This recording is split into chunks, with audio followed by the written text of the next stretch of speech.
அஸ்வின்ஸ் இனிப்பு காரம் பேக்கரி மற்றும் சைவ உணவகம். சம வேலைக்கு சம ஊதியம் கோரி கடந்த 37 நாட்களாக போராட்டம் நடத்தி வந்த இடைநிலை ஆசிரியர்கள் தங்கள் போராட்டத்தை ஒத்திவைப்பதாக அறிவித்திருக்கின்றனர். இது தொடர்பான முக்கிய செய்தியை நாம் பார்த்து வருகிறோம். தொடர்ந்து இது குறித்தான கூடுதல் விவரங்களுடன் இணைகிறார் எமது செய்தியாளர் சங்கரன். சங்கரன், வணக்கம். தற்பொழுது போராட்டத்தை ஒத்தி வச்சிருக்காங்களே, இந்த அறிவிப்பின் பின்னணி என்ன? விரிவான தகவல்களை பதிவு பண்ணுங்க. வணக்கம் பார்த்திபன். அரசு ஆரம்ப மற்றும் நடுநிலை பள்ளிகளில் பணிபுரியக்கூடிய இடைநிலை ஆசிரியர்கள் தங்களுக்கு ஊதிய முரண்பாடு இருக்கிறது, அதனை சரி செய்ய வேண்டும். ஏற்கனவே முந்தைய தேர்தலின் போது திமுக கொடுத்த அந்த வாக்குறுதியை நிறைவேற்ற வேண்டும் என்ற ஒற்றை கோரிக்கையை வலியுறுத்தி கடந்த ஆண்டு டிசம்பர் 26 முதல் சென்னையில் தொடர்ச்சியாக போராட்டங்களில் ஈடுபட்டு வந்தனர். பின்னர் இந்த போராட்டங்கள் மாவட்டங்களுக்கும் விரிவுபடுத்தினர்.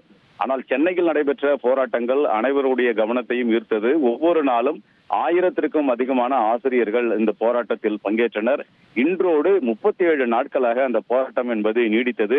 அரையாண்டு தேர்வு விடுமுறைக்கு பிறகு ஜனவரி 5 பள்ளிகள் திறந்த போதும் கூட அவர்கள் பள்ளிகளுக்கு செல்லாமல் போராட்டத்தை தொடர்ந்தனர். இதற்கிடையே அதிகாரிகள் அளவிலும் அதே போன்று பள்ளிக்கல்வி அமைச்சரும் பல சுற்று பேச்சுவார்த்தை நடத்தியும் கூட அதில் எந்த விதமான முடிவும் எட்டப்படாத ஒரு சூழலில் போராட்டம் தொடர்ந்து நடைபெற்றது. இந்த நிலையில் இன்று ஒரு சில மணி நேரத்திற்கு முன்னதாக அமைச்சர் அன்பில் ஒரு அறிக்கையை வெளியிட்டிருந்தார். அதில் இந்த ஊதிய பிரச்சனையை களைவதற்காக ஏற்கனவே 3 நபர் குழு அமைக்கப்பட்டது. அந்த குழுவின் அறிக்கை விரைவில் வெளியாக இருக்கிறது. அதனை கருத்தில் கொண்டும் மாணவர்கள் நலனை கருத்தில் கொண்டும் ஆசிரியர்கள் மீண்டும் பணிக்கு செல்ல வேண்டும் என்ற ஒரு வேண்டுகோளை விடுத்திருந்தார். அமைச்சருடைய அறிக்கையை அது தொடர்பாக ஒரு ஆலோசனை நடத்தி தற்போது சங்கத்தினுடைய பொதுச் செயலாளர் ராபர்ட் இந்த போராட்டத்தை தற்காலிகமாக வாபஸ் பெறுவதாக அறிவித்திருக்கிறார்.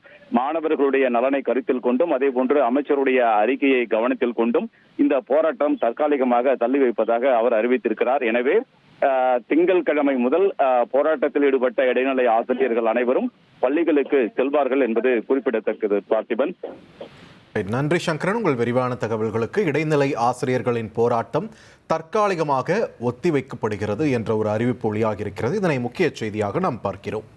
அஸ்வின்ஸ் இனிப்பு காரம் பேக்கரி மற்றும் சைவ உணவகம்.